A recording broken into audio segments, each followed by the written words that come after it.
ጤና ይስጥልን ተከበራችሁ የህብር ሬዲዮ ቤተሰቦችና አድማጮች የዕለቱን ዜናዎች እናሰማችኋለን። ዜናውን እናሰማችሁን ሀብታሙ አስፋና ታምሩግናን ባለንበት ሰዓት አቆጣጠር የዛሬ ታህሳስ 23 ቀን 2018 ዓ.ም ዜናዎችን ከማሰማታችን በፊት እንኳን ለአዲሱ የፈረንጆቹ ዓመት አደረሳችሁ ያል በአዲሱ ዓመት በድጋሚ መልካም ምኞታችንን እንገልጻለን። ከዕለቱ ዜናዎች በፊት አርዕስተ ዜናውን እናስቀድማለን። ጦርነት በቃኝ ያሉ አገዛዙ ወታደሮች አገዛዙን ማውገዝ፣ ትግራይና የነጋዴዎቹ ቅሬታ፣ ማንነትና ፖለቲካ ተኮር እስሩና የምክር ቤት ተቃውሞ፣ ለትውልደ ኢትዮጵያውያን የህግ ባለሙያ ማስጠንቀቂያ፣ የአዲሱ ዓመት አከባበርና አደጋው፣ የአቡኑ ጥሪ፣ የአሜሪካ ዲፕሎማቶች በሀርጌሳ የሚሉና ሌሎችም ወቅታዊ ዜናዎች ያሉን ዝርዝሩን እነሆ።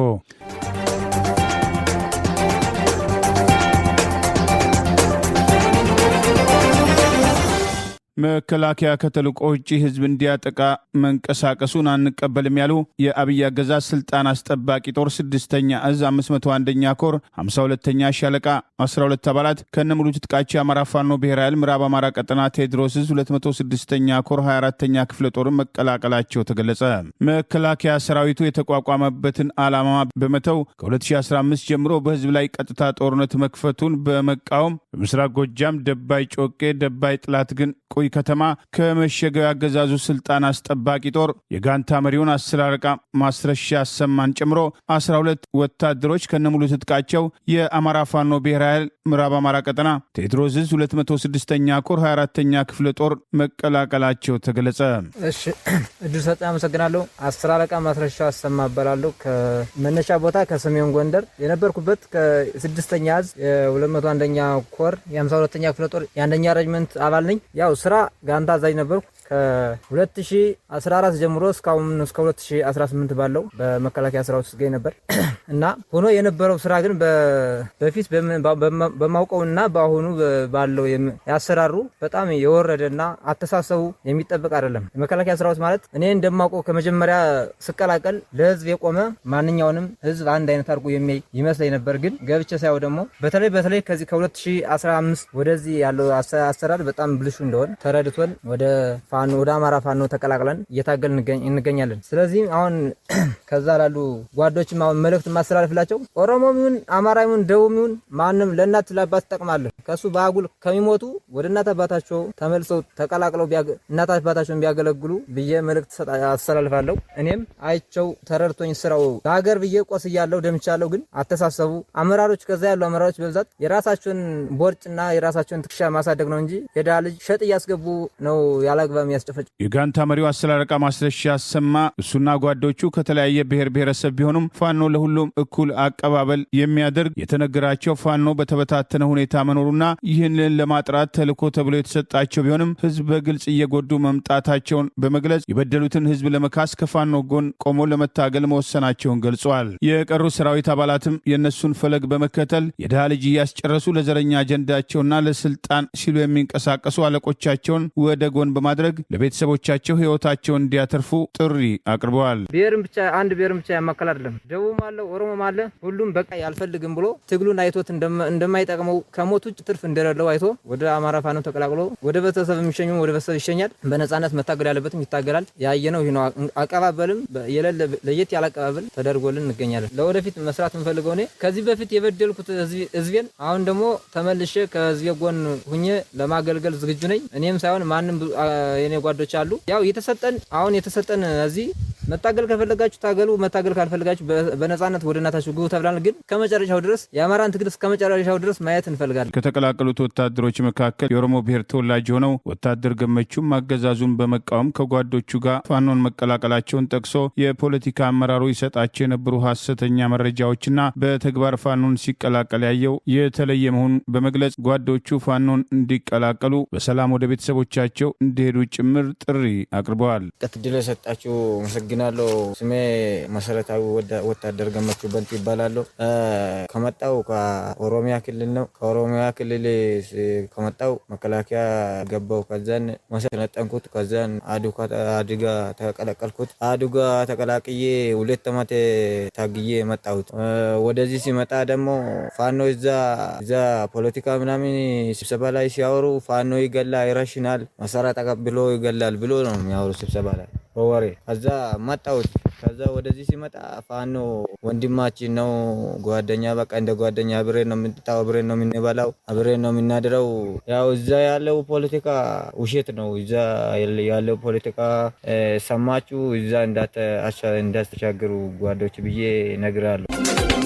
የትግራይ ክልል የንግድ ማህበረሰብ የዕዳ ስረዛም እንዲደረግላቸው የንብረትም ጨረታም እንዲታገዱም ጥያቄ ያቀረቡ በሽሬ እንዳስላሴ የሚገኙ የንግድ ማህበረሰብ ተወካዮችም ከክልሉ ጊዜያዊ አስተዳደር ፕሬዝዳንት ከሌተና ጀነራል ታደሰ ወረደ ጋር ከመከሩ በኋላ የዕዳ ስረዛና የንብረትም ጨረታዎች መታገድን ጨምሮ አስቸኳይ እርምጃዎችም እንዲወሰዱ ሲሉም ጠይቀዋል። ጥያቄውም የቀረበው የክልሉ የኢኮኖሚ እንቅስቃሴ ለማገገም በሚታሰብበትም በዚህ ወቅት መሆኑ የተመለከተ ሲሆን በምክክሩ ወቅት ነጋዴዎችም እየጨመረ በመጣው ያሉትም የባንክ ዕዳና ንብረታቸውን የማጣት እድል ምክንያትም ከፍተኛ ስጋት እንደወደቀባቸውም ገልጸዋል። በብዙዎች ነጋዴዎች ባንኮች የተጠራቀመውን ብድር ለማስመለስ ንብረቶቻቸው በጨረታ እንዲሸጡም ጫና እያደረጉባቸው መሆኑን የተናገሩ ሲሆን ቁጥራቸው እየበዛ የመጣ የንግዱ ማህበረሰብ ተቋማት የመፍረስም አደጋም ተደቅኖብናል ሲሉም ስጋታቸውን ገልጸዋል። ሌተና ጀነራል ታደሰ ወረደ የሁኔታውን አሳሳቢነት አምነው የተቀበሉ ሲሆን ጊዜያዊ አስተዳደሩ ችግሩን ለመፍታት በትኩረት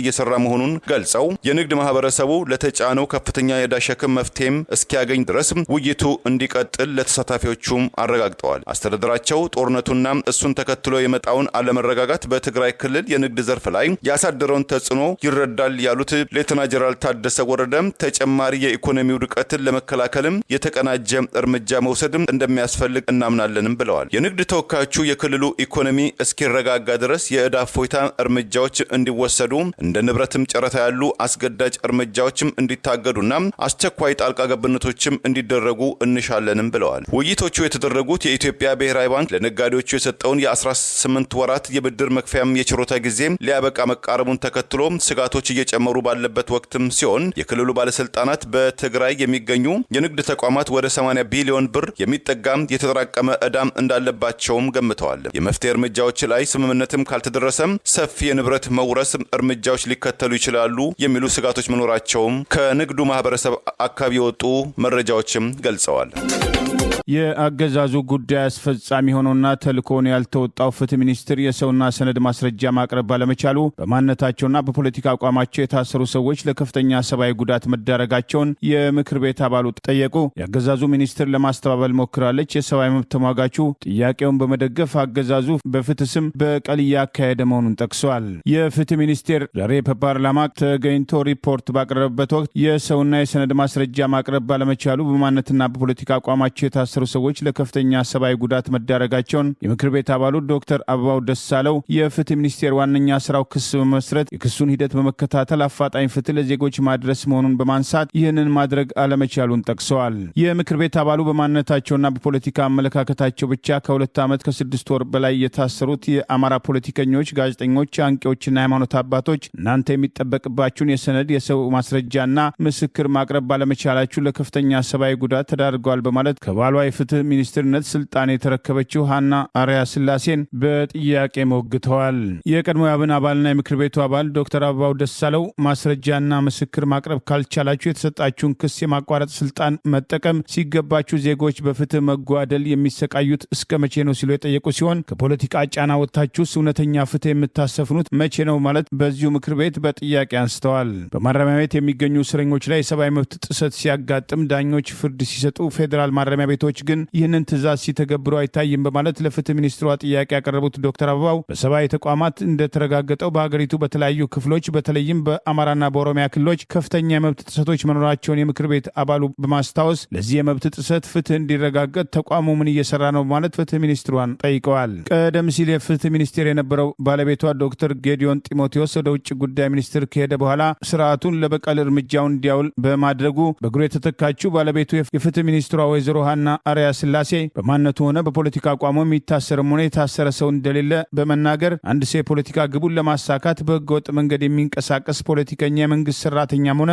የመንግስት ኃላፊ ላይ ህግ ተጠያቂነት አረጋግጣለሁ በማለት የአገዛዙን የግፍ እርምጃና የፍትህ ሚኒስቴር የሚባለው የአገር ተልዕኮ ከመወጣት ይልቅ የስርዓቱን የበቀል እርምጃ ለማካሄድ የሚወስዳቸውን እርምጃዎች ለማስተባበል ሞክራለች። ታዋቂው የሰብአዊ መብት ተሟጋችና የቀድሞ የኢትዮጵያ ሰብአዊ መብት ተሟጋቾች ስብስብ ማዕከል ዋና ዳይሬክተር አቶ ያሬድ ኃይለማርያም ኃይለማርያም ታዬን ለበቀል ቀነኒን ፍትህ በመንፈግ በመቶዎች የሚቆጠሩ የአማራ ብሔር ተወላጅ ፖለቲከኞችና ጋዜጠኞችን በማንነታቸው ላይ ያነጣጠረ ጥቃት በመፈጸም የዘቀጠው የፍትህ ስርዓት በማለት የፍትህ ሚኒስትሯ ዛሬ በፓርላማ የሰጠችውን ምላሽና ከምክር ቤት አባሉ የተጠየቀውን መሰረት በማድረግ አስተያየቱን ሰጥቷል። የፍትህ ስርዓቱን ለበቀል ለፖለቲካና የወገኑለትን ከተጠያቂነት ለማስመለጥ በመንግስት ደረጃ ታስቦበት ሲተገበር ማየት እጅግ ያማል ያለው የሰብአዊ መብት ተሟጋቹ ሰዎች በማንነታቸውና በሀሳባቸው ብቻ ተፈርጀው ታስረውና በሐሰት ሽብርተኛ ተብለው ተከሰው በሚጉላሉበት አገር ብዙ ጥፋትና ወንጀል የፈጸሙና ያስፈጸሙ ሰዎች ደግሞ ያለ ተጠያቂነት በነጻነት ይንቀሳቀሳሉ ሲል ገልጿል። ታዬ ደንደአን በሰንሰለት አስሬ ፍርድ ቤት ካላቀረብኩ ማለት ከፖለቲካ በቀል ውጭ ሌላ ትርጉም የለውም። አንድ እስረኛ በሰንሰለት ታስሮ ፍርድ ቤት የሚቀርበው እስረኛው አንድም ሊያመልጥ ይችላል ወይም ጉልበተኛ ሆኖ ፖሊሶቹም ወይም ዳኞቹ ሊተናኮል ይችላል ተብሎ ሲታሰብ ነው። ታዬን ማሰር ግን ዓላማው ማዋረድ፣ ማሸማቀቅና ፍትህን መበቀያ ማድረግ ነው። የታየ ሁኔታ ሲገርመኝ ባለቤቱ ቀነኒን በመግደል ፖሊስ ጠርጥሮና ማስረጃ አሰባስቦ ለአቃቢ ክስ እንዲመሰረት የተላለፈውን ፋይል በመዝጋትና ተጠርጣሪውን በመልቀቅ የወንጀሉ ጉዳይ አባገዳዎች በሽምግልና በካሳ እንዲጨርሱት ማድረግ ከነውርም አልፎ የፍትህ ስርዓቱ ደረጃ ምን ላይ እንዳለ ማሳያ ነው በማለት በሞዴል ቀነኒ ግድያ ጉዳይ የተጠረጠረው ድምፃዊ አንዱዓለም በአባገዳዎች ሽምግልና ፍትህ ሚኒስትሯ የምትመራው አቃቤ ክስ አልመሰረትም በማለት ከወንጀል ተጠያቂነት ነጻ ለማድረግ የሄዱበትን ርቀት የመብት ተሟጋቹ ለማሳየት ሞክረዋል። የቤት ባለቤት እናደርጋቸዋለን በሚል መደለያ ባለፈው ዓመትም ከህዝብ ወደ 1.5 ቢሊዮን ብር በመሰብሰብ ያጭበረበሩ የተባሉ ሰዎችም መከሰሳቸውን የፍትህ ሚኒስቴር አስታወቀ። እንደዚህ አይነትም የማጭበርበር ወንጀል በሚፈጽሙ ድርጅቶችና ግለሰቦች ምክንያትም ዜጎችም ገንዘብ ይዘው እንኳን ያለ ስጋት ቤት ለመግዛት እየተቸገሩ መሆኑን አንዲት የፓርላማ አባል ገለጹ። አጸደ ማሞ የተባሉ እኚሁ የፓርላማ አባል በሀገር ደረጃም ከፍተኛ ትኩረትም ተሰጥቷቸው እየተሰሩ ካሉ ጉዳዮች ውስጥ የዜጎች የቤት ባለቤት እንዲሆኑ ማድረግ አንዱ መሆኑን ጠቁመው ገዢው የብልጽግና ፓርቲን ወክለው ከአማራ ክልል ዳባት ምርጫ ክልል የተመረጡት የፓርላማ አባሏም ቤት ሰርተን እናስረክባለን በማለትም የህዝብን ገንዘብ ሰብስበው ከሀገር የሚወጡ የግል ድርጅቶችም በስፋትም እንዳሉም ገልጸዋል። በቤት ልማት ዘርፍ ከተሰማሩ የግል ድርጅቶች ውስጥ በውላቸው መሰረት በጊዜው ሰርተው የማያስረክቡ ሰነድ የሚያጭበረብሩና በጣም ውስብስብ የሆነም ሰነድ በማስፈረም በየጊዜው ያለ ምክንያት ገንዘብ የሚጨምሩ እንዳሉ የገለጹት እንደራሲዋም እንደዚህ አይነት ጉዳዮችም ሲቀርቡ የህዝብን ጥቅም ከማስጠበቅና ፍትህ ከማስፈን አንጻር ፍትህ ሚኒስቴር እየሰራ እንደሆነም የፓርላማ አባሏም ጠይቀዋል። የፓርላማ አባላትን ጥያቄ ለመመለስም ዛሬ በተካሄደው የህዝብ ተወካዮች ምክር ቤት መደበኛ ስብሰባ ላይ የተገኙት የፍትህ ሚኒስትሯም ሀና አርያ ስላሴ ከህዝብ ንብረት ሰብስበው ከዳር ሳያደርሱ የሚሰወሩና የሚጠፉ አካላትን በተመለከተ የወንጀል ተጠያቂነትም እያሰፈንን እንገኛለን ብለዋል። የቤት ባለቤትም እናደርጋቸዋለን በሚል ከህዝብ ወደ 1.5 ቢሊዮን ብር በመሰብሰብ በሰፊው የማጭበርበር ስራ ላይ የተሰማሩ ያሏቸውን ሰዎች ላይ መስሪያ ቤታቸው ባለፈው ዓመት ክስ መስርቶም ጉዳዩ በሂደት ላይ እንደሚገኝ ገልጸዋል። በአማራ ህዝብ ላይ የተከፈተውን ጦርነት ተከትሎ ህዝቡን ከሚፈጸምበት ቀጥተኛ ጥቃት በተጨማሪ በኢኮኖሚ ለማደህየት እየተወሰደ ያለውን እርምጃ ግንዛቤ ውስጥ በማስገባት የምስራቅ አማራ ቀጠና ምኒልክ ዕዝ ንጉስ ሚካኤል አሊኮር ለሰርግ ጥሎሽ ከዚህ ቀደም አውጥቶት የነበረውን መመሪያ በማስታወስ ከ5,000 ብር በላይ እንዳይሰጥ ጥብቅ መመሪያ አውጥተዋል። የአማራ ፋኖ ብሔራዊ ኃይል አፋባሃ ምስራቅ አማራ ቀጠና ምኒልክ ዕዝ ንጉስ ሚካኤል አሊኮር በሚንቀሳቀስባቸው ከደሴ ከተማ በስተምስራቅ በሚገኙ 11 ወረዳዎች ውስጥ የሰርግ ጥሎሽ 5,000 ብር ብቻ እንዲሆን መወሰኑና በያዘው ዓመት መባቻ ላይ መመሪያ ማውጣቱን አስታውሶ ይህ መመሪያን በመጣስ ህብረተሰቡ ለኢኮኖሚያዊ ችግር መጋለጡን አስታውሷል። በዚህም መመሪያውን ደግሞ ተግባራዊ በማድረግ ለጥሎሽ የሚወጣው ወጪ 5,000 ብር እንዲሆን መወሰኑን የህዝቡን ኢኮኖሚያዊ ችግር ግምት ውስጥ በማስገባት ተግባራዊ እርምጃ እንዲደረግ ጥሪ አቅርበዋል። ከዚህ ቀደም የወጣውን መመሪያ ተፈጻሚነት ይከታተል ዘንድ ንጉስ ሚካኤል አሊኮር ይህንን እንዲከታተሉ በየወረዳው የመደባቸው ግብረ ኃይል በሰበሰቡት መረጃ ህዝባችን ራሱ ያጸደቀውን መመሪያ ተግባራዊ ለማድረግ ያልቻለበት ሁኔታ ተፈጥሯል። ወይ መተው እየተባለ እስከ 100,000 ብር ድረስ ጥሎሽ በመጣል ገደብ የለሽና ድሃን አግላይ ድርጊት እየተፈጸመ መሆኑን ደርሰንበታል ሲል ወቅሷል። ሰርግ ምስለት እየዘፈኑ ክስረት ሆኗል። ዓላማውን እየሳተ ነው ያለው መግለጫ በምድር በሰማይ እሳት እየነደደበት ያለው ህዝባችን በጦርነቱ ከደረሰበት የኢኮኖሚ ድቀትና የማህበራዊ እረፍት ጦት በተጨማሪ በእንቅርት ላይ ጆሮ ገድፍ የሆኑ ባህላዊ ክንዋኔዎች አሉ። ከነዚህ ባህላዊ አሰራሮች አንዱ የሆነው በተጋነነ ድግስ የሚከናወን የሰርግ ስነ ስርዓት መሆኑን ጠቅሷል። ለሰርግ ብቻ ሳይሆን ለተስካርና ለሰደቃ ያለ ሌለ ጥሪትን አሟጦ የመደገስ ውሳኔ ከሃይማኖት ባሻገር ባህላዊ የሆነ መምጣቱን የጠቀሰው የመግለጫ ሃይማኖቶች በሚፈቅዱት መሰረት ተብቃቅቶ ህይወትን መምራትና አላስፈላጊ ወጪዎችን መቀነስ ተገቢ ስለሆነ ይህንን ለማድረግ ይቻል ዘንድ የንጉስ ሚካኤል አሊኮር በሰርግ ዙሪያ መመሪያ ማውጣቱን በማስታወስ ይህ መመሪያ የሚደነግገው የሰርግ ጥሎች ከ5,000 ብር መብለጥ እንደሌለበት ነው ሲል አስታውሰዋል። መመሪያውን ተላልፎ የሚገኝ አካል 10,000 ብር የሚቀጣ ሲሆን ከዚህ በተጨማሪ ከ5,000 ብር በላይ የከፈለው ገንዘብ ለፋኖ ገቢ እንደሚሆን ቋል። ከዛሬ ታህሳስ 23 ቀን 2018 ጀምሮ የሰርግ ጥሎሽ 5,000 ብር ሲሆን ከዚህ ቀደም ሌላ የገንዘብ መጠን ተጠይቀው ለተወሰነ ክፍያ ከፍለው የነበሩት ደግሞ በውላቸው መሰረት ቀሪው እንዲከፍሉ ይገደዳሉ። ከዛሬ ጀምሮ የሚፈጸሙ የጥሎሽ ስምምነቶች ጣራ ግን 5,000 ብር ብቻ መሆኑ እንዲታወቅ በማለት የንጉስ ሚካኤል አሊኮር ሰብሳቢ ሻለቃ አብነው ታደሰ አሳስቧል። ይህ በእንዲህ እንዳለ አማራ ፋኖ ብሔራዊ ኃይል ደቡብ አማራ ቀጠና አሳምነው እዝ ለክፍለ ጦር አመራሮችና ለሰራዊት አባሎች ፖለቲካዊ ስልጠና መስጠቱን አስታወቀ።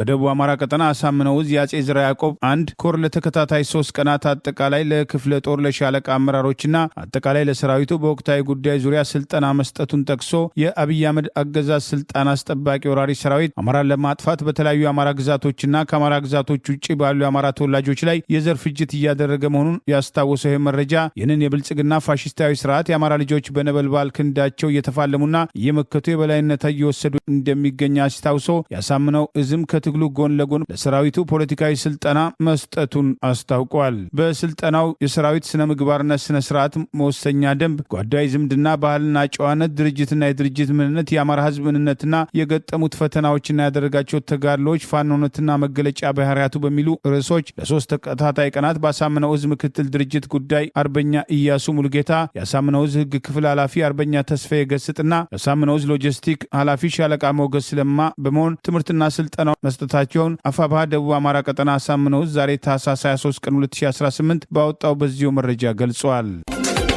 ትውልደ ኢትዮጵያዊ የህግ ባለሙያ በሶማሌ ማህበረሰብ ላይ እየተወሰደ ያለውን ዘመቻ የኢትዮጵያ ዲያስፖራዎችም ለኔ ብለው መስማት ይገባቸዋል በማለት በአዲሱ ዓመት ጥሪ አቀረበ። በፕሬዝዳንት ዶናልድ ትራምፕ አስተዳደር በሶማሌ ማህበረሰብ ላይ ከኢሚግሬሽን ጋር በተያያዘ እየተወሰዱ ያሉ እርምጃዎችን መሰረት ማድረግ ትውልደ ኢትዮጵያዊ የህግ ባለሙያ ሙሉዓለም ጌታቸው ጓደኛ ሲታማ ለኔ ብለህ ስማ የሚል አባባል አለ። በሶማሌ ማህበረሰብ ላይ የተከሰተው ዘመቻ የኢትዮጵያ ዲያስፖራዎች ለኔ ብለው መስማት ይገባቸዋል፣ ብዙ ትምህርት ይወሰድ በታል ሲል አስታውቋል። ይህ ዘመቻ እውነትና ፖለቲካ ላይ የተመሰረተ ነው። ያለ ጥርጥር በዚህ ማህበረሰብ ውስጥ ያሉ ጥቂት ሰዎች ከፍተኛ ዝርፊያ አድርገዋል። ይሄ ለ4 እና ለ5 ዓመታት የቀጠለ ነበር። ዛሬ በእነዚህ ጥቂት ሰዎች ብቻ 100,000 የሚጠጋ አሜሪካ ውስጥ ያለ የሶማሌ ማህበረሰብ ላይ ሁሉ ዘመቻ ተከፍቷል ሲል አስታውሷል። እንደ ሶማሌዎች በተመሳሳይ የዴይኬርና አገልግሎት ቢዝነስ ላይ ያላችሁ ኢትዮጵያኖች እያንዳንዱ የምታደርጉት ጥፋት፣ ማጭበርበርና ወንጀሎች በቀላሉ ወደ ፖሊሲ ተቀይሮ ማህበረሰቡ ሁሉ የሚጎዳ ህግና መመሪያዎች ሊያስከትል ይችላል። ስለዚህ በማሰብ እንንቀሳቀስ ሲል ከወዲሁ ያስጠነቀቀ ሲሆን በተቃራኒው ደግሞ ኢትዮጵያኖች ጋር አስገቡኝ የሚባል አይነት ዴይኬርና የሲኒየር ሆም ኬር መፍጠር እንችላለን። ምርጫው የኛ ነው። በቶሎ መበልጸግ እና መዋረድ ወይስ ዘላቂ የሆነ የቢዝነስ ኢምፓየር መገንባት? ምርጫው የኛ ነው ሲል አስታውቋል።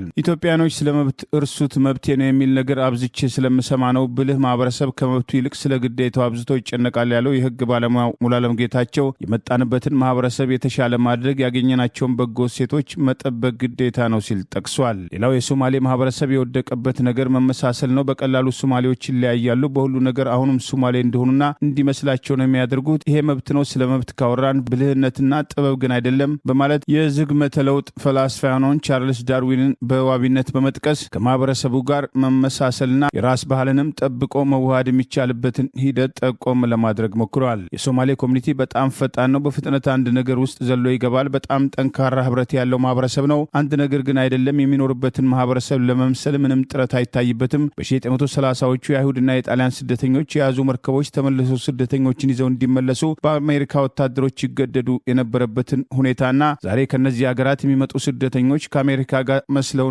ተመሳስለው የአሜሪካን ጥቅም በማስከበር የራሳቸውን ማንነት ሳይረሱ ያላቸውን በጎ ሚናና አስተዋጽኦ ጭምር ዛሬ በማህበራዊ ገጹ ባወጣው በዚህ የማስጠንቀቂያ ጽሑፍ አብራርተዋል። በዲሲ ሜሪላንድና ቨርጂኒያ አካባቢ አካባቢ ያላችሁ ኢትዮጵያኖች በተለይ ለዚህ ትልቅ ሚና አላችሁ። ከአይሁድ ማህበረሰብ ተማሩ። ይሄ ማህበረሰብ በቁጥር ከ6 ሚሊዮን አይበልጥም፣ ግን በጣም ብልህ ነው። አሜሪካንን በፍጹም እየወደደ ለእስራኤል ግን ታማኝ ነው። ልጆቹን ያስተምራል። አይሁድ እንደሆኑ አሜሪካዊ ናቸው። ከአሜሪካኖች ጋር ይጋባሉ፣ ይዋለዳሉ። በሁሉም ተቋሞች ውስጥ ገብተው ይሄን ሀገር ያገለግላሉ። በዚህም አይሁድ እንዲከበር አደረጉ። ይሄ ከባድ ሸክም ነው፣ ግን የሚቻል ሸክም ነው። በድርጊታችን አስበንበት ካደረግነው ይቻላል ሲል ምክር ለግሷል። በእኛ ማህበረሰብ ጋር የሚስተዋል አንድ ነገር ላንሳ። ይሄም ሽታ ነው። ኢትዮጵያኖች ከምናበስለው የምግብ አይነት የተነሳ በስራ ቦታ ራሱ ስንሄድ ልዩ ጠረን አለን። ይሄ የሚረብሽ ጠረን ነው። ኢትዮጵያዊ አሳንሰር ወይም ኤሌቬተር ውስጥ ከገባ ኢትዮጵያዊ መሆኑ ሳይናገር ታውቃላችሁ። በሽታው የምግብ ሽታ ኢትዮጵያ ውስጥ ይሄን ጠረን አስተውዬ አላውቅም። ምናልባት ማድቤት ከውጭ ስለሆነ ሊሆን ይችላል፣ ወይም ተቀብየው ይሆናል። ይሄ ልጆቻችን ሳይቀሩ ምግብ እየሸተቱ ትምህርት ቤት እንዲሄዱ ይሆናል። ተመሳሳይ ሽታ የምታስተውሉት በሶማሌ ማህበረሰብ ላይ ነው። የተለየ ሽቶ ነው የሚቀቡት። በአሜሪካ ውስጥ ያልተለመደና ለማህበረሰቡ እንግዳ የሆነ ቢሮ አንድ ሶማሌ ከመጣ ለደቂቃዎች ይሄ ሽታ በዛ ቦታ ላይ ይቀራል በማለት የምንኖርበትን አገር ባህል፣ ማንነትን የራሳችንን ሳንጥል መቀበልና አብሮ መኖርን መልመድ ይገባል በማለት በጽሁፉ ለማሳየት ሞክረዋል። ማንነትና ተመሳሳይ ሀሳቦች ከሆነ የሚጨንቃችሁ ይህ ጽሁፍ ሊያናድዳችሁ ይችላል ያለው የህግ ባለሙያው ማህበረሰባችን ያለ አደጋ ተወዶና ተፈልጎ አሜሪካ ውስጥ በስኬት እንዲኖር ከፈለግን የመጣንበትን ማህበረሰብ ማወቅ፣ ማክበር፣ መምሰልና አዎንታዊ አበርክቶ እንዲኖረን ማድረግ ያስፈልጋል ሲል በሶማሌ ማህበረሰብ ላይ የተጀመረው ዘመቻ መሰረት አድርጎ ኢትዮጵያኖችም ሊያውቃቸው ይገባሉ ያላቸውን የጥንቃቄ መልእክቶች አጋርቷል። በጋምቤላ ክልል በተፈጠረው ግጭት ምክንያት ላለፉት 3 ሳምንታትም ስራ አቋርጠው የነበሩ የክልሉ መስሪያ ቤቶችም ሁሉም ሰራተኞቻቸው ወደ ስራ ገበታቸው ስለመመለሳቸው ጥብቅ ቁጥጥር እንዲያደርጉ ማሳሰቢያም ተሰጠ። የጸጥታ ችግርና ስጋት ባለባቸው አካባቢዎች የሚገኙ መስሪያ ቤቶችም የሚሰሩ ሰራተኞችም ያለ ስጋት ገብተው እንዲወጡም ጥብቅ ጥበቃ ይደረግላቸዋልም ተብሏል። የክልሉ የፐብሊክ ሰርቪስ እና የሰው ሀብት ልማትም ዛሬ ባወጣው መግለጫ በክልሉ ለሚገኙ 53 መስሪያ ቤቶች በጻፈው ደብዳቤ ከህዳር ወር ጀምሮ የተቀሰቀሰው የጋምቤላ ክልል ግጭት ከታህሳስ ወር 2ኛ ሳምንት አንስቶ ተባብሶም ቆይቷል። በዚህ ምክንያት ለ3 ሳምንታትም ተቋርጦ የነበረው የክልሉ መስሪያ ቤቶችና የትምህርት ቤቶችም ስራ አቁመው መሰንበታቸውን አንድ የክልሉ መንግስት ባለስልጣን የገለጹም ሲሆን ከሰኞ ዕለት ጀምሮ ግን መስሪያ ቤቶችም በተወሰነ ደረጃ እየተከፈቱ መሆኑን ገልጸዋል። የክልሉ መንግስትም ወደ ስራ የተመለሱት የትኞቹ ቢሮዎችም እንደሆኑ መረጃም እያሰባሰበ መሆኑ የተመለከተም ሲሆን የፐብሊክ ሰርቪስ እና የሰው ሀብት ልማት ቢሮ በጻፈው ደብዳቤ በተከሰተው የጸጥታ መደፍረስ ምክንያት ላለፉት 3 ሳምንታት የመስሪያ ቤቶቹ አገልግሎት መስተጓጎሉን አውስቶም ከአሁኑ ሰዓት ግን በጋምቤላ ከተማ ብሎም የጸጥታ መደፍረስ ችግር ባጋጠማቸው ቦታዎች አንጻራዊ ሰላም እየሰፈነ መጥቷልም ብሏል። በዚህም መሰረትም የክልሉ መንግስት መስሪያ ቤቶች ወደ መደበኛ የስራ አገልግሎታቸው እንዲመለሱና ሁሉም የቢሮ ሰራተኞች በመደበኛ ስራ ገበታቸው ላይ እንዲገኙ ሲል አሳስበዋል።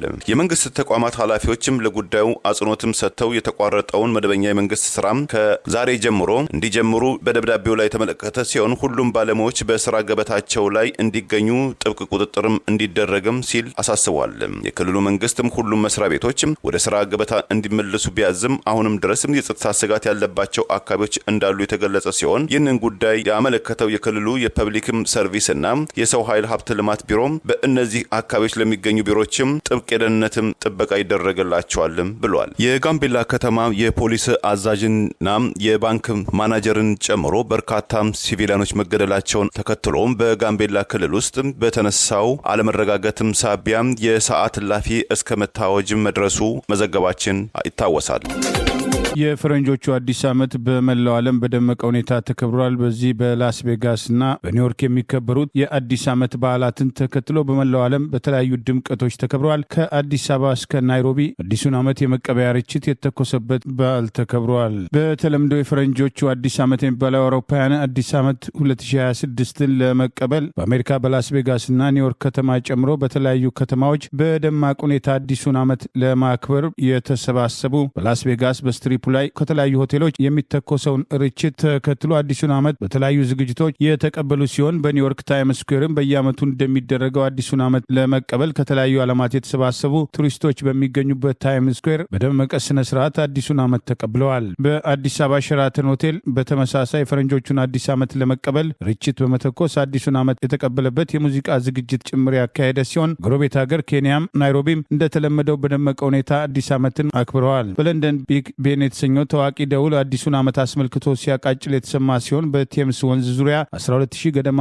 ርችቶች መተኮሳቸው ተጠቅሷል። በስኮትላንድ ዋና ከተማ ኤደን ብራም እንዲሁ በሺህ የሚቆጠሩ ተመልካቾች በተገኙበት ደማቅ ርችት የተተኮሰ ሲሆን የጀርመኗ በርሊን፣ የስፔኗ ባርሴሎና፣ የፈረንሳይዋ ፓሪስ እንዲሁም ሌሎችም አዲሱን ዓመት በድምቀት የተቀበሉ ከተሞች መካከል ይጠቀሳሉ። ግሪንላንድ፣ ብራዚልና ኒውዮርክ ከተቀረው ዓለም ዘግይተው አዲሱን ዓመት የተቀበሉ ሲሆን የሰዓት ልዩነቱን ተከትሎ ቢሆንም በዓሉ በደመቀ ሁኔታ በየአካባቢው በተለያዩ የርችት ትርኢቶች ተከብረዋል። በደቡብ ኮሪያ፣ ጃፓንና ቻይና ከአውሮፓውያን ቀድሞ አዲሱን ዓመት ከተቀበሉ የእስያ ሀገራት መካከል ሲሆኑ በዓለማችን በቁመት ትልቁ የዱባዩ ቡርጃ ካሊፋ ህንጻም በርችት መብራት ሲደምቅ ታይቷል። ከሁሉም ቀድማ የፈረንጆቹን አዲስ ዓመት 2026ን የተቀበለችው ስፍራ ክሪቲ ማቲ የምትባል ሲሆን ክሪስማስ ደሴት በተሰኘ ቅጽል ስሟ የምትታወቀው የፓሲፊኳ ክሪባቲ ክፍል ስትሆን የህዝብ ቁጥሯ 7000 ገደማ ሲሆን ውብ የባህር ዳር ጠረፎቿ የቱሪስት ማዕከል መሆናቸውን ይኸው ዘገባ ጠቅሷል። ክሪቲ ማቲ ግሪንዊች ሜን ታይም በተሰኘው የሰዓት አቆጣጠር 14 ሲደመር ላይ የምትገኝ ሲሆን ይህ ማለት ከኢትዮጵያ ሰዓት አቆጣጠር 11 ሰዓት ትቀድማለች። ኒውዚላንድ ከቀሪው ክፍለ ዓለም ቀድማ አዲሱን ዓመት የተቀበለች ሌላኛው ሀገር ስትሆን በዋና ከተማዋ ኦክላንድ አዲሱ የአውሮፓውያን ዓመት 2026 በድምቀት ተከብረዋል። አዲሱን ዓመት ተከትሎ ከተሰሙ መጥፎ ዜናዎች በስዊዘርላንድ በአዲስ ዓመት ዋዜማ በመዝናኛ ስፍራ በደረሰ የእሳት አደጋ በርካቶች የሞቱ ሲሆን በደቡብ ስዊዘርላንድ በሚገኝ የመዝናኛ ስፍራ በአዲስ ዓመት ዋዜማ በተነሳው እሳት በርካቶች እንደሞቱ ከመገለጹ ውጭ በትክክል ምን ያህል ሰዎች መሞታቸው አልታወቀም። የስዊዘርላንድ ፖሊስ ዛሬ ማለዳ በሰጠው መግለጫ የሟቾችን ቁጥር ለማወቅ ተጨማሪ ምርመራ ያስፈልጋል ያለ ሲሆን የጣሊያን ውጭ ጉዳይ ሚኒስትር የስዊስ ፖሊስን በመጥቀስ 40 ሰዎች ሞተዋል ሲል አስታውቋል። ጉዳት ከደረሰባቸው 100 ያህል ሰዎች መካከል አብዛኞቹ በእሳት መቃጠላቸውን የስዊዝ ባለስልጣናት አሳውቀዋል። ጉዳት የደረሰባቸው ሰዎች በአቅራቢያ ወደሚገኝ ሆስፒታል ሲወሰዱ 10 ሄሊኮፕተሮች፣ 40 አምቡላንሶች፣ 150 አደጋ ጊዜ ሰራተኞች መሰማራታቸውንም ባለስልጣናት ገልጸዋል። በድጋሚ አዲሱን ዓመት የሰላምና የጤና እንዲያደርግ መልካም ምኞታችንን ለህብር ሬዲዮ ቤተሰቦችና አድማጮች እንገልጻለን። በስዊዘርላንድ የጣሊያን አምባሳደር የሞቱት ሰዎች ማንነት ለመለየት ሳምንታት ይወስዳል ያሉ ሲሆን ከሞቱት መካከል የተለያዩ አገራት ዜጎች እንደሚገኙበት የተገለጸ ሲሆን የፈረንሳይ መገናኛ ብዙሃን ቢያንስ 2 ፈረንሳውያን እንደሚገኙ አስታውቋል። ፈረንሳይ ፕሬዚዳንት ኢማኑኤል ማክሮን ለስዊዘርላንድ የፈረንሳይ አጋርነትና የወንድማማችነት ድጋፍ አይለያችሁም ሲሉ መልእክት ማስተላለፋቸውም ተገልጸዋል። አገዛዙ ራሱ ባስታጠቃቸው ሽጉጥ ጥፋተኛ በሚል በሐሰተኛ ክስ 7 ዓመት ያስፈረደባቸው አቶ ታዬ ደንዳ ያቀረቡት የዋስትና ጥያቄ ውድቅ ሆኗል። ውሳኔው የካንጋሮን ችሎት ያጋለጠ እርምጃ ነው ተብለዋል። የቀድሞ ሰላም ሚኒስትር ዴኤታና የኦሮሚያ ክልል ምክር ቤት አባል የኦሮሞ ብልጽግና ፓርቲ ከፍተኛ አመራር የነበሩት አቶ ታዬ ደንዳ ፖለቲካዊ በቀል በሆነው እስራቸው ሳቢያ ዛሬም እየተጉላሉ መሆኑን አገዛዙ ደህንነቶትን ጠብቅ በሚል ያስታጠቃቸውን ሽጉጥ በፈጠራ ወንጀል 7 ዓመት ካስፈረደባቸው በኋላ ዛሬም በርካታ የፖለቲካና ሕሊና እስረኞች የሚቀርቡበት የአገዛዙ ጫና ያልተለየ የፌዴራል ከፍተኛ ፍርድ ቤት ልደታ ምድብ አንደኛ የጸረ ሽብርና ህገ መንግስታዊ ጉዳዮች ወንጀል ችሎት በዛሬው ታህሳስ 23 ቀን 2018 የቀረቡት አቶ ታዬ ደንዳ የዋስትና ጥያቄን ውድቅ ሲያደርግ ከቀረቡባቸው 3 ክሶች መካከል አንዱ እንዲሻሻል ውሳኔ መስጠቱ ታውቋል። ችሎቱ በዛሬው ዕለት የተሰየመው በአቶ ታዬ ላይ አቃቢ ህግ በመሰረታቸው 3 ተጨማሪ ክሶች ላይ በቀረበው የክስ መቃወሚያና የዋስትና ክርክር ላይ ብይን ለመስጠት የነበረ ሲሆን አቶ ታዬ ትላንት ረቡዕ ታህሳስ 22 ቀን 2018 በካቴና ታስሬ ችሎት አልቀርብም ብለው በመቃወማቸው የተነሳ የቅሊንጦ ማረሚያ ቤት ሊያቀርባቸውን እንዳልቻለ ተናግሮ የነበረ ቢሆንም ዛሬ ታህሳስ 23 ቀን 2018 እጃቸው በካቴና ታስሮ ችሎት የቀረቡት አቶ ታዬ ከዚህ በፊት ያለ ካቴና እንዲቀርቡ በቃል ትዕዛዝ ተሰጥቶላቸው እንደነበር በመግለጽ ውሳኔውን አለመከበሩን ተናግረዋል። ነገር ግን ችሎቱ ትዕዛዝ በፍጹም በክስ መዝገቡ ላይ ባለመካተቱ የማረሚያ ቤት ፖሊሶች ተፈጻሚ ማድረግ እንዳልቻለው የተናገረ ሲሆን ችሎቱ በዛሬው ሐሙስ ውሎ አቶ ታዬ ያቀረቡትን የዋስትና ጥያቄ ውድቅ በማድረግ አንዱ ክስ እንዲሻሻል ሲል ብይን ሰጥቷል። ተከሳሹ እጃቸው በካቴና ታስሮ ችሎት ላይ ላለመቅረብ የወሰኑት አለርጂ ካለብኝ በማለት ሲሆን አቶ ታዬ ከዚህ ቀደም ከቀረቡባቸው 3 ክሶች በሁለቱ ነጻ ሲባሉ አገዛዙ ለደህንነቱ መጠበቂያ በሚል ያስታጠቃቸውን የጦር መሳሪያ ሕግን ተላልፈዋል በሚል ጥፋተኛ ተብለው የ7 ዓመት ከ2 ወራት እስር የተፈረደባቸው ሲሆን በእስር ቤትም ለሕይወታቸው እንደሚያሰጋቸው በተደጋጋሚ ያሉበትን ሁኔታ ተከትሎ አስተያየት ሲሰጥ መቆየቱ አይዘነጋም። አቶ ታዬ የሰላም ሚኒስትር ዴኤታ በነበሩበት ወቅት በአዲስ አበባ ጦርነት ይቁም ሰላም ይስፈን የሚል ሰላማዊ ሰልፍ ያስተባበሩ ሰዎች መታሰራቸውን በመቃወም ከኦሮሞ ነጻነት ግንባር ጋር በታንዛኒያ አሩሻ የተደረገውም 2ኛ ዙር ስምምነት ህዝቡ በከፍተኛ ተስፋ የጠበቀው ቢሆንም የሰላም ተስፋ እንዲፈርስ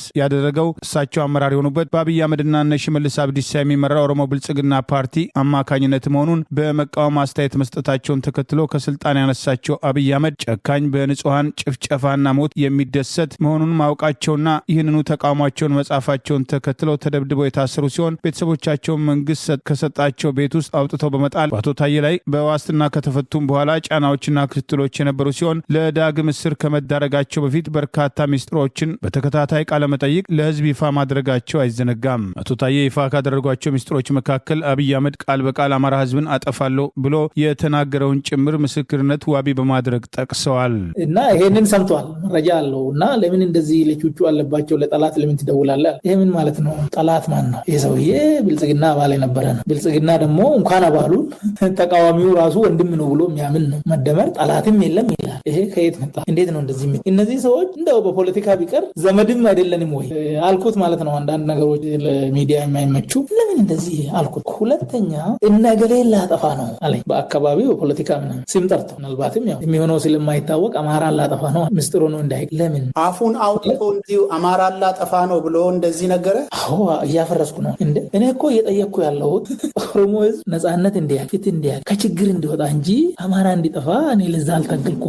አልፈልግም እንደዚህ አይነት ነገር አይደለም አልኩ። ጥያቄ ደነገጠ። ይሄ ከዚህ በኋላ እኔ ጥያቄ ጠይቅ ለሶማሌላንድ እውቅና ለመስጠት አልቻኮልም፣ ነገር ግን እስራኤልን አልቃወምም ያለችው አሜሪካም ከፍተኛ ባለስልጣናቷ ወደ ሶማሌላንድ ላከች። በጋራ ጉዳዮች ላይ መምከራቸውና የሶማሌላንድ ባለስልጣናትም ወደ ዋሽንግተን ያቀናሉም ተብሎ ተጠብቋል። የአሜሪካው የአፍሪካ ኮማንድ ዋና አዛዥ ጀነራል ዳግቪን አንደርሰን እና በሶማሊያ መቃደሾ የአሜሪካ ምክትል አምባሳደር ጀስቲን ዴቪስ ዛሬ ሃርጌሳ ውስጥ ከሶማሌላንድ ፕሬዚዳንት አብዱራህማን መሐመድ አብዱላሂና ከከፍተኛ ባለስልጣናቶቻቸው ጋር በአፍሪካ ቀንድ በቀይ ባህር ደህንነት ዙሪያ መምከራቸው ታውቋል። በከፍተኛ ወታደራዊ አቀበል ሃርጌሳ ውስጥ የተቀበሏቸው ጀነራል ዳቪስንና የአሜሪካም ዲፕሎማቶች ወደ በርበራ ወደብና የሶማሌላንድ የአየር ኃይል ቤዝ በመጓዝ ስለ ወደብ አጠቃቀም፣ የአውሮፕላን መንደርደሪያዎችና ሉዓላዊ ጉዳዮች ዙሪያ መምከራቸውን ከተሰራጩት በተንቀሳቃሽና መንቀሳቃሽ ባልሆኑ ምስሎች ለማወቅም ተችሏል። የሶማሌላንድ ፕሬዚዳንት አብዱራህማንና ከፍተኛ የልዑካን ቡድናቸው በቅርቡ ወደ ዋሽንግተን አሜሪካን በማቅናትም ለሶማሌላንድ ራስ ገዝ እውቅና በማሰጠት ረገድና በተመሳሳይ ጉዳዮችም ዙሪያ ከአሜሪካ ባለስልጣናት ጋር ይመክራሉም ተብሎ ይጠበቃል። እስራኤል ለሶማሌላንድ የሉዓላዊ አገርነት እውቅና ባለፈው ሳምንት መጨረሻ ላይ ለመጀመሪያ ጊዜ መስጠቷን ተከትሎ ቀጣዩ እውቅና ሰጪ አገር ማን ይሆናል ተብለው የተጠበቁት የአሜሪካው ፕሬዚዳንት ዶናልድ ትራምፕ ከኒውዮርክ ፖስት ጋር ባደረጉት አጭር የስልክ ቃለ ምልልስ ጉዳዩን እያጤነው ነው፣ ለመሆኑ ሶማሌላንድ ምን እንደሆነች በእውነቱ የሚያውቃለ የሚል ልብ አንጠልጣይ አስተያየት መስጠታቸው አይዘነጋም። ከጥቂት ወራት በፊትም የአዘርባይጃንና የአርሜኒያን ባለስልጣናት በዋይት ሃውስ ውስጥ ያነጋገሩት ፕሬዚዳንት ዶናልድ ትራምፕ ውስብስቡ ያሉትን የሶማሌላንድ ችግርን እንመለከተዋለን ማለታቸውም ይታወሳል። አቡነ ማቲያስ በዓለም ዙሪያ በክርስቲያኖች ላይ እየደረሰ ያለው ጭቆናና መገለል እያየለ መምጣቱን የፈረንጆቹን አዲስ ዓመት አስታኮ ባስተላለፉት መልእክት ገለጹ። የኢትዮጵያ ኦርቶዶክስ ተዋሕዶ ቤተክርስቲያን ፓትርያርክ ብፁዕ አቡነ ማቲያስ በዓለም ዙሪያ በክርስቲያኖች ላይ የሚፈጸሙ ስደት፣ ግድያና እገታዎችን በመጥቀስ በአሁኑ ወቅት ክርስትና በከፍተኛ ሁኔታ እየተገለለ መሆኑን የፈረንጆቹን አዲስ ዓመት አስታኮ ባስተላለፉት መልእክት ገልጸዋል። የቤተክርስቲያኒቷ መገናኛ ብዙሃን በተሟላ መንገድ መልእክታቸውን ያልዘገቡት የፓትርያርኩ ብፁዕ አቡነ ማቲያስ የገና በዓልና የፈረንጆቹን ዘመን መለወጫ አስመልክተው ባስተላለፉት በዚህ መልእክት የቴክኖሎጂ እድገትና ቁሳዊ ምቾትን ጨምሮ በዘመናዊ ስልጣኔ ያስመዘገቡትን ውጤት እውቅና በመስጠት ሆኖም ይህ ስልጣኔ ለክርስትና እምነት የማይመችና ፈታኝ ሁኔታ ፈጥሯል ሲሉ ገልጸዋል። በዓለም ላይ ቁጥሩ ከፍተኛ የሆነ ሕዝብ ክርስትናን የሚከተል ቢሆንም በዘመናችን ግን ክርስትና በተለያዩ ምክንያቶች ወደ ጎን እየተገፋ መሆኑን እያየን ነው ያሉት አቡነ ማቲያስ በክርስቲያኖች ላይ እየተፈጸመ ስላለው ስቃይ፣ እገታና ግድያ ያላቸውን ጥልቅ ስጋት ገልጸዋል። እነዚህ ድርጊቶች ስልጣኔ አከበርኳቸው ከሚላቸው የስነ ምግባር እሴቶች ጋር የሚቃረኑ መሆናቸውን አስረድተው አውቀውም ይሁን ሳያውቁ ክርስትናን ለማዳከም የሚሰሩ አካላት ከክፉ ድርጊታቸው እንዲታቀቡ ሲሉ ጥሪ አቅርበዋል። ብፁዕ አቡነ ማቲያስ በዚሁ መልእክታቸው ዓለም አቀፍ ተቋማትና የሚመለከታቸው አካላት የሃይማኖት ነጻነትን ለመጠበቅ ተግባራዊ እርምጃዎች እንዲወስዱ ጥሪ ያቀረቡት እምነትን የመከተል መብት ሊከበርና ሊጠበቅ የሚገባው መሰረታዊ ሰብአዊ መብት መሆኑንም አጽንኦት ሰጥተው ገልጸዋል። ብፁዕ ቅዱስ አቡነ ማቲያስ መልእክታቸውን የኢየሱስ ክርስቶስ ልደት ካለው መንፈሳዊ ትርጓሜ ጋር በማያያዝ የክርስቶስ ልደት ሰማይና ምድርን አንድ ያደረገና የሰው ልጅ ወደ ሰላም የጠራ መለኮታዊ መገለጥ መሆኑን የጠቀሱ ሲሆን ብፁዕ አቡነ ማቲያስ አዲሱ ዓመት እንደ ቀን ለውጥ ብቻ ሳይሆን ምስጋና እንደሚገባው መለኮታዊ ስጦታ ተደርጎ ሊታይ እንደሚገባውም ገልጸዋል። ብፁዕ አቡነ ማቲያስ በዚሁ መልእክታቸው በተጨማሪም እስራኤልና ፍልስጤም እንዲሁም ሩሲያና ዩክሬንን ጨምሮ በግጭት በሚታወቁ ቀጠናዎች ሰላም እንዲሰፍን ጥሪ ያቀረቡ ሲሆን በሲቪሎች ላይ የሚፈጸመው ግድያ፣ ስቃይና መፈናቀል አውግዘው ፓትርያርኩ ከስደተኞችና ከተጎዱ ማህበረሰቦች ጋር አንድነት እንዲኖርም ጥሪ አቅርበዋል። አቡነ ማቲያስ በመልእክታቸው ማጠቃለያ የተራቡ የሚጠጉበት፣ ተፈናቃዮች ወደ ቀያቸው የሚመለሱበት፣ ልዩነቶች በእርቅ የሚታረቁበት፣ ጦርነቶች የሚቆሙበት፣ ሰብአዊ ክብር የሚመለስበትና ፍቅር በሁሉም የሰው ልጆች ዘንድ የሚዳረስበት፣ ፍትሐዊና ርኅራኄ የሰፈነበት ዓለም እንዲሆን ተመኝተዋል። በአዲስ አበባ ሀገረ ስብከት ስር የሚተዳደረው የተዋሕዶ ሚዲያ ማዕከል የአቡነ ማትያስን መንፈሳዊ መልእክት ብቻ በመጥቀስ አጠቃላይ በክርስትና ላይ የደረሰ ያለውን ችግር በተመለከተ የሰጡትን አስተያየት ሳያካትት ይዞ ወጥቷል። በእንዲህ እንዳለ በኢትዮጵያ ኦርቶዶክስ እምነት ተከታዮችን ዋና የጥቃት ኢላማ በማድረግ እንደ አማራ ብሔር ተወላጆች ሁሉ በኦሮሚያ ክልል በተለይም በአሩሲና በወለጋ ካለፈው ጥቅምት ወር ጀምሮ በተደጋጋሚ የሚሰነዘሩ ጥቃቶችን ተከትሎ የእምነቱ ተከታዮች የሃይማኖት አባቶች በአሰቃቂ ሁኔታ መገደላቸውና አንዳንዶችም ታግተው ተወስደው የደረሱበት መጥፋቱን በተደጋጋሚ መዘገባችን አይዘነጋም። የአፍሪካ አህጉር መጻኢ ዕድሎች የሚወሰኑት በውጭ ኃይሎች በእምቅ ሀብቶቿ በወርቅና በነዳጅ ሀብቷም ሳይሆን በብልህና በቆራጥ ወጣት ልጆቿ ነው ተባለ። በናይጄሪያ ሌጎስ በትላንትናው ዕለት በተካሄደው በአፍሪካ አህጉር ውስጥ በትምህርት በአመራርና በማድረቅ ወይም ሜንቶርሺፕ ትልቅ አስተዋጽኦ ላደረጉ ወጣት አፍሪካውያን በተዘጋጀው ዓመታዊ ሽልማት ላይ የተገኙት የቀድሞው የኬንያው ፕሬዚዳንት ኡሁሩ ኬንያታ የአፍሪካ የወደፊትም ተስፋ የሚቀመረው በውጭ ኃይሎችና በተፈጥሮ ሀብቶቿም ሳይሆን አፍሪካ ምድር በበቀሉ ወጣት ልጆቿም አእምሮ፣ ጉልበትና እሴቶች ላይ ነው ብለዋል። ለተሸላሚ ወጣቶቹም ንግግር ያደረጉትም የኬንያው ኡሁሩ ኬንያታም የአፍሪካ አህጉር ጥቅም ላይ ያልዋለም እምቅም የነዳጅ የወርቅም የአልማዝ የተፈጥሮ ሀብትም ከመሬት ውስጥ እንዳላትም ሲነገረን ቆይቷል። ነገር ግን ትልቁ እምቅ ሀብታችን ያለው በወጣቶች ልጆቻችን ልብና አእምሮ ውስጥ ነው። እናንተም የነገ መሪዎችም ሳትሆኑ የዛሬ መሪዎችን ነገን የምታርቁ ፈር ቀዳጅም እንቆች ናችሁ በማለትም ለወጣቱ ትውልድ ያላቸው ልዩ ትኩረትና አክብሮትም ገልጸዋል። አመራር ማለትም ማዕረግ ሳይሆን መሸጋገር ወይም ትራንስፎርሜሽን ተግቶ መስራት መሆኑን የገለጹት የኬንያው የቀድሞ ፕሬዚዳንት ኡሁሩ ኬንያታ ወጣት አፍሪካውያን አህጉራቸውን ለመለወጥ ተጽዕኖ ፈጣሪነታቸውና ግልጽነታቸውን በማጣመር ወደፊት ሊጓዙ ይገባል። የአፍሪካ አህጉር የሀሳብና የኃይል ችግር የለባትም። ዋነኛ ችግሮቻችን ራዕዮቻችንን በመሬት ላይ በቁርጠኝነት መተግበር ላይ ነው ብለዋል። የእውቅና ሽልማቱ አዘጋጅ ፓስተር ክሪስም ኦኬማቴንና በአፍሪካ ውስጥ ተረካቢ ወጣቶችን በማነቃቃት ወይም ሜንቶርሺፕ ተግባር ላይ የተሰማሩት ባባ ብለው የጠሯቸው የቀድሞው የናይጄሪያው ፕሬዚዳንት ኦሉሴጉን ኦባሳንጆን ያመሰገኑት ኡሁሩ ኬንያታ የአፍሪካ አህጉር መጻኢ ዕድሎች የሚወሰኑት በአንድነት በቆራጥ አመራር ብቻ ነው ሲሉም አጽንኦትም ሰጥተዋል። ሶማሌላንድ ከእስራኤል የአገርነት እውቅና ያገኘችው በምላሹ ፍልስጤማውያንን ለማስፈርና ለእስራኤል ወታደራዊ ሰፈር ለመስጠትም ተስማምታ ነው በማለትም የሶማሊያ መቃዲሾ ፕሬዝዳንት መናገራቸውን ሶማሌላንድ ውድቅ አደረገች። ጎረቤት ጅቡቲ በሃርጌሳ የሚገኘውን የሶማሊያ ላንድ ቆንስላን ዘጋች፣ ዲፕሎማቷን ጠራች። በርካታ አገራትም የእስራኤልን ፈለግ ሊከተሉ በሂደት ላይ መሆናቸውን የሶማሌላንዱ ፕሬዝዳንት ገለጡ። የሶማሌላንድ የውጭ ጉዳይ ሚኒስትር ዛሬ ባወጣው መግለጫ ከእስራኤል ጋር የሚኖረው ግንኙነት ዓለም አቀፍ ሕግና የሁለቱን አገራት ሉዓላዊነት ያከበረም ፍጹም ዲፕሎማሲያዊ ነው በማለት የፕሬዝዳንት ሐሰን ሼክ መሐመድ ክስን አጣጥሎታል። የሶማሊያው ፕሬዝዳንት ሶማሊላንድ የእስራኤልን እውቅና ለማግኘት ፍልስጤማውያንን ለማስፈር በኤደን ባህረ ሰላጤ ዳርቻ እስራኤል ወታደራዊ ሰፈር እንድትቆረቁርና ከአብርሃም ስምምነት ውስጥ ለመሳተፍ ስለተስማማች መሆኗን የደህንነት መረጃ እንዳላቸው በትላንትናው ዕለት ለአልጀዚራ መናገራቸው መዘገባችን ይታወሳል።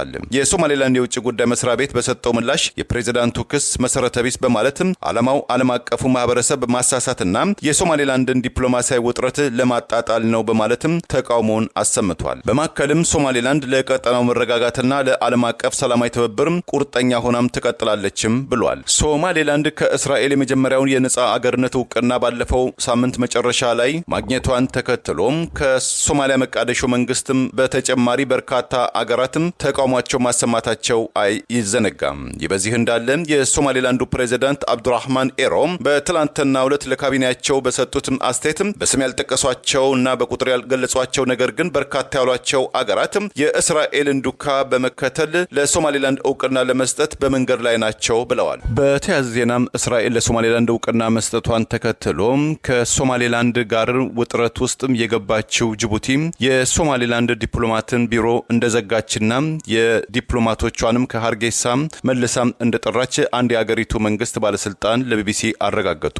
ማንነታቸው እንዳይገለጥ የጠየቁ የሶማሊላንድ ባለስልጣን በበኩላቸው ሀርጌሳም በተመሳይ በጅቡቲ የሚገኝ ዲፕሎማቶቿን ለምክክር እንደጠራችም ገልጸዋል። የአሁኑ ሁኔታ እስራኤል ለሶማሊላንድ የአገርነት እውቅና ከሰጠችበት ጊዜ አንስቶ የሁለቱ ተጎራባችም አገራት ዲፕሎማሲያዊ ግንኙነት እጅግ ዝቅተኛ ደረጃ ላይ መውረዱም ተመልክቷል። ይህ የዲፕሎማሲያዊ መቃቃር በተለይም ለዓለም አቀፍ ጉዞ የጅቡቲ ፓስፖርትን በሚጠቀሙ የሶማሊላንድ ባለስልጣናትና ታዋቂ ግለሰቦች በተለይም በሶማሊላንድ የንግድ ማህበረሰብ አባላት ጉዞ ላይ ተጽዕኖ እንደሚኖረው ተገምቷል። ለዛሬ ያሉን ዜናዎች እነዚህ ናቸው። ዜናውን ስታደምጡ ለቆያችሁ የህብር ሬዲዮ ቤተሰቦችና አድማጮች ምስጋናችን ይድረሳችሁ። የህብር ሬዲዮ ኦፊሻል የዩቲዩብ ቻናላችንን ሰብስክራይብ ያላደረጋችሁ ሰብስክራይብ በማድረግ በተጨማሪም የደውል ምልክቱን በመጫን የህብር ሬዲዮ ቤተሰብ እንድትቀላቀሉ በአክብሮት እንጋብዛለን። እንደ ወትሮ ሁሉ የህብር ሬዲዮ ቤተሰቦች ፕሮግራሞቻችንን ላይክ በማድረግ ሼር በማድረግ አስተያየቶቻችሁን በመስጠት አብሮነታችሁን እንድትገልጹ በአክብሮት እንጠይቃለን።